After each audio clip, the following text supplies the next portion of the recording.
उसमें तो कोई हमने आपत्तिजनक लगता नहीं। और अंदर खाते कोई और बात हो तो भाई मन कोई उसके संगठन का मन के मेरा, हमारे संगठन का हमने मेरा, उसका संगठन का हमने मेरा। कुछ पंजाब के साथी इलेक्शन में चले गए, भाई हम तो इलेक्शन लड़ेंगे, उनकी मर्जी थी। हमने तो उनको भी इनकार किया था संयुक्त मोर्चादारी से ट्रीट कर।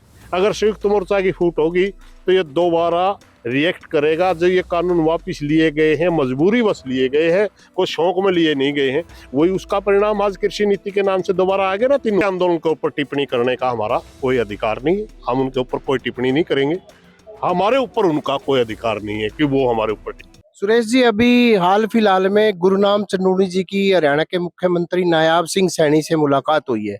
उन्होंने जो मांगे रखी है, तो आप उनकी इस मुलाकात को आप कैसे देखते हैं? कुछ लोग कहते हैं उनको जाना नहीं चाहिए था, क्या आप क्या कहेंगे इसको लेकर? देखिए, वो क्यों गए हैं क्यों नहीं गए, उनके संगठन का फैसला। उनके संगठन के अकेले नहीं थे, उनके संगठन के बहुत से लोग थे।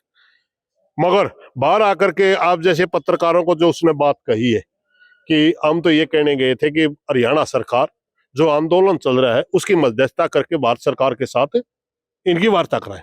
ये तो मैं आपके साथ कह रहा हूं ना, मीडिया के द्वारा पूरा संयुक्त मोर्चा काम बात कर रहा है कि जो आंदोलन चल रहा है इनको बातचीत के रास्ते से हल करिए। उसमें तो कोई हमने आपत्तिजनक लगता नहीं। और अंदर खाते कोई और बात हो तो भाई मन कोई उसके संगठन का मन के मेरा, हमारे संगठन का हमने मेरा, उसके संगठन का हमने मेरा। तो जैसे अभी डल्लेवाल जी 36-37 दिन से आमरण अनशन पे बैठे हैं, तो अभी इसमें यही बात आती है, जो कुछ लोग ये कहते हैं कि सभी संगठन एक नहीं है। आपका जो संयुक्त मोर्चा है वो भी उनके साथ नहीं है, ना वो आपको बुला रहे हैं पंजाब के जो संगठन के लोग हैं। इसको क्या कैसे आप? देखिए, मैं बताता हूँ, एक बड़ा संगठन बन गया पूरे देश का संयुक्त मोर्चा, 500 के लगभग संगठन आ गए। कुछ पंजाब के साथी इलेक्शन में चले गए, भाई हम तो इलेक्शन लड़ेंगे, उनकी मर्जी थी।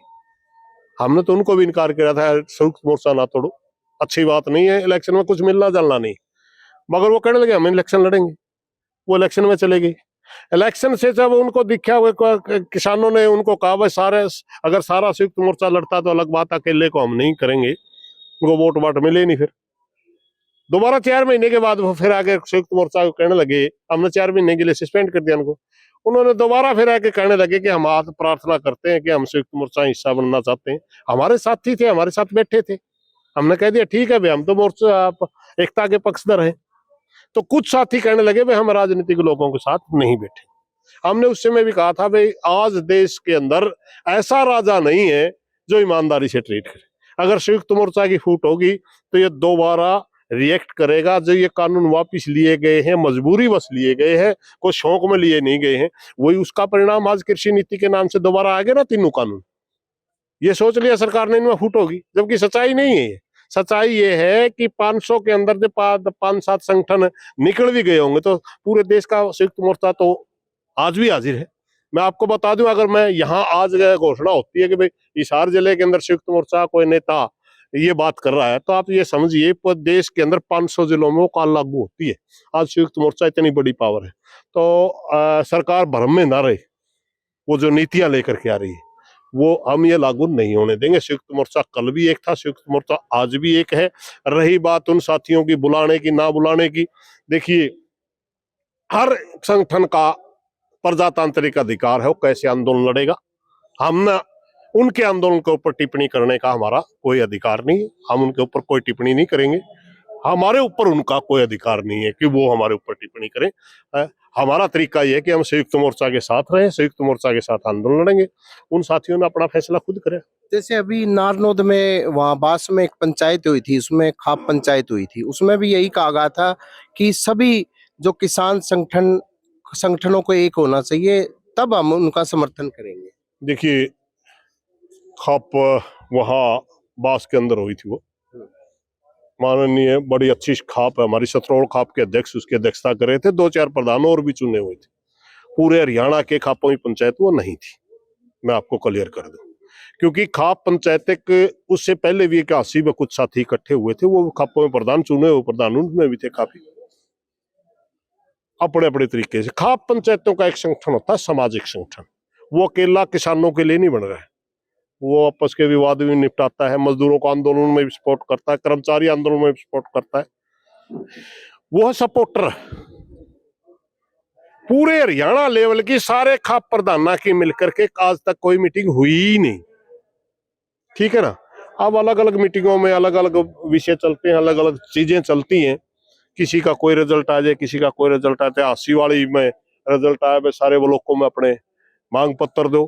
बांसवाड़ी का रिजल्ट आया, सारे किसान संगठन एक हो। वो अलग अलग चीजें। पूरे हरियाणा की खापों की आज तक कोई मीटिंग हुई ही नहीं आंदोलन।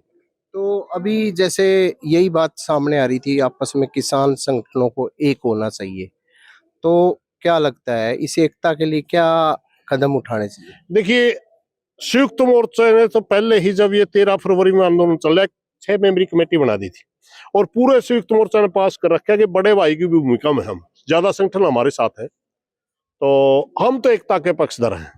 अभी पंदेर जो समूह मोर्चे का नेतृत्व कर रहे हैं, उनकी तरफ से एक लेटर आया। 21 तारीख को मीटिंग भी हुई। मिनिमम एकता पे बात चल रही है, नजदीक भविष्य में एकता हो भी सकती है। मगर एक बात मैं आपने बता दूं, आप और मैं किसी मामला में इकट्ठे काम कर रहे हैं, उसके बाद मेरी नीयत बदल गई, मैंने आपके साथ काम नहीं करना, तो आप क्या कर सकते हो? तो अगर किसानों के कर्जे की बात की जाए, पहले कितना कर्जा था, अब कितना कर्जा हो गया? देखिए, अभी एक चर्चा चल रही थी, वो तो एक बात आ गई थी, बात के ऊपर मैंने बात कहा था। जब मोदी सरकार या बीजेपी सरकार हरियाणा के अंदर राज्य में नहीं आई थी, 40,000 करोड़ का कर्जा था पूरे प्रदेश के किसानों पर। आज 76,000 करोड़ का कर्जा है। बीजेपी कब हमने किसान का भला गणा कर दिया, कर्जा दुगना हो गया। भला कैसे कर दिया? 15 साल से किसान का कोई भी फर्स्ट जीन्स का रेट नहीं बढ़ा है। नरमा का घटा है, बासमती का घटा है, तो आपने, और बाजार की महंगाई बढ़ रही है, पेस्टिसाइड की महंगाई बढ़ रही है, आपका खाद की महंगाई बढ़ रही है, बीज की महंगाई बढ़ रही है। हमारी फसलों के रेट 15 साल से, डीजल की महंगाई बढ़ रही है, 15 साल से हमारे रेट वहीं खड़े हैं, तो क्या किसान तो कर्जा बढ़। तो ये थे किसान नेताओं का यही कहना था कि जो 4 तारीख को जो महापंचायत होने जा रही है, पूरे हरियाणा के किसान वहां भाग लेंगे और उसमें मुख्य तौर से एमएसपी, कर्जा माफी, स्वामीनाथन, जो ये मुख्य मुद्दे हैं, ये उठाए जाएंगे और तमाम जो किसानों के मुद्दों पर वहां बातचीत की जाएगी। प्रवीण कुमार, हिसार।